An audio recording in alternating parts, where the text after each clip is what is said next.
ভোরের শিশির ভেজা ঘাসের ওপর যখন সূর্যের আলো পড়ে তখন হীরের মতো জ্বলজ্বল করতে দেখা যায় প্রকৃতির এক অদ্ভুত সৃষ্টিকে, মাকড়সার জাল। এই ছোট্ট প্রাণীটি তার শরীরের ভেতর থেকে এমন এক জ্যামিতিক নকশা তৈরি করে যা আধুনিক যুগের সেরা ইঞ্জিনিয়ারদেরও ভাবিয়ে তোলে। আপনি কি জানেন এই সূক্ষ্ম সুতোটি একই ওজনের স্টিলের চেয়েও 5 গুণ বেশি শক্তিশালী? কল্পনা করুন, যদি একটি মাকড়সার জাল পেন্সিলের মতো মোটা হতো, তবে তা মাঝ আকাশে উড়ন্ত বোয়িং বিমানকেও থামিয়ে দিতে পারত। প্লেনটি জালের সাথে ধাক্কা খেলেও জালটি ছিঁড়ত না, বরং রাবারের মতো লম্বা হয়ে প্লেনটিকে আটকে ফেলত। মাকড়সার পেটের ভেতরটা যেন সাধারণ অঙ্গ নয়, এটি একটি জীবন্ত কেমিক্যাল ফ্যাক্টরি। এর ভেতরে প্রায় 7 ধরনের আলাদা গ্ল্যান্ড বা কারখানা থাকে। মজার ব্যাপার হলো, শরীরের ভেতরে এই সুতো থাকে তরল জেল বা মধুর মতো, কিন্তু যখনই এটি মাকড়সার স্পিনারেট বা নজেলের ভেতর দিয়ে বাতাসে আসে, মুহূর্তেই তা কেমিক্যাল রিয়াকশনের মাধ্যমে শক্ত সুতায় পরিণত হয়। এই স্পিনারেটগুলো অনেকটা 3D প্রিন্টারের নজেলের মতো কাজ করে। মাকড়সা সব কাজের জন্য এক সুতা ব্যবহার করে না, ঝুলে থাকার জন্য সে ব্যবহার করে ড্র্যাগ লাইন সেল, যা খুব শক্ত।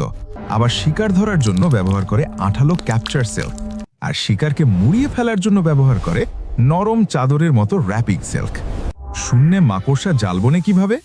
প্রথমে সে বাতাসের দিক বুঝে একটি সুতো ভাসিয়ে দেয়, সেটি দূরের ডালে আটকে গেলে তৈরি হয় প্রথম ব্রিজ।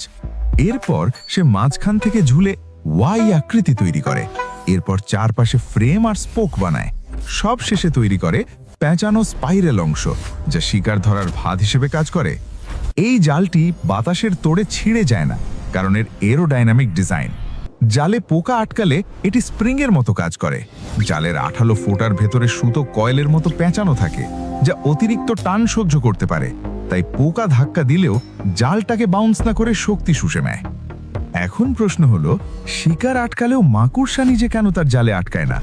এর রহস্য মাকড়সার পায়ে। তার পায়ে থাকে বিশেষ 3টি নখর এবং অসংখ্য ছোট লোম, যা আঠার সাথে তার স্পর্শ কমিয়ে দেয়। এছাড়া তার পায়ে এক ধরনের কেমিক্যাল কোটিং থাকে। তাছাড়া মাকড়সা খুব চালাক, সে সব সময় জালের আঠাবিহীন সুতোর উপর দিয়েই হাঁটাচলা করে। মাকড়সার দৃষ্টিশক্তি দুর্বল হলেও তার অনুভব শক্তি প্রবল। জালে পোকা আটকালে সৃষ্ট কম্পন বা ভাইব্রেশন থেকেই মাকড়সা বুঝে যায় শিকার ঠিক কোথায় আছে এবং তার আকার কেমন। সে তখন জিপিএস এর মতো টার্গেট লক করে ফেলে।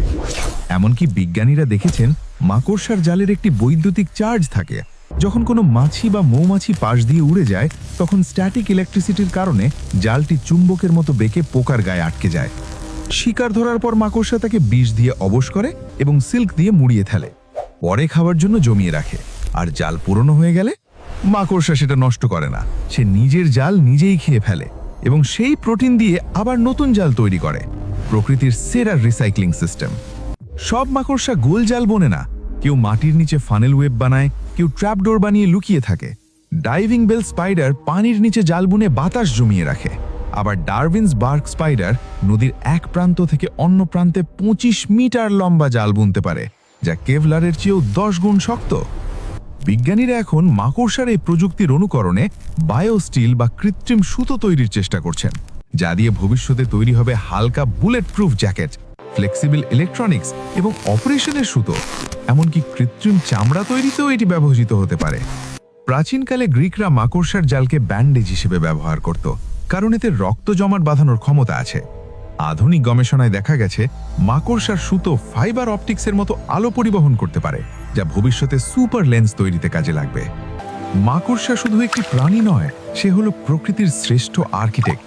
তার এই জালের নকশার সাথে মহাবিশ্বের গ্যালাক্সির নকশার এক অদ্ভুত মিল রয়েছে।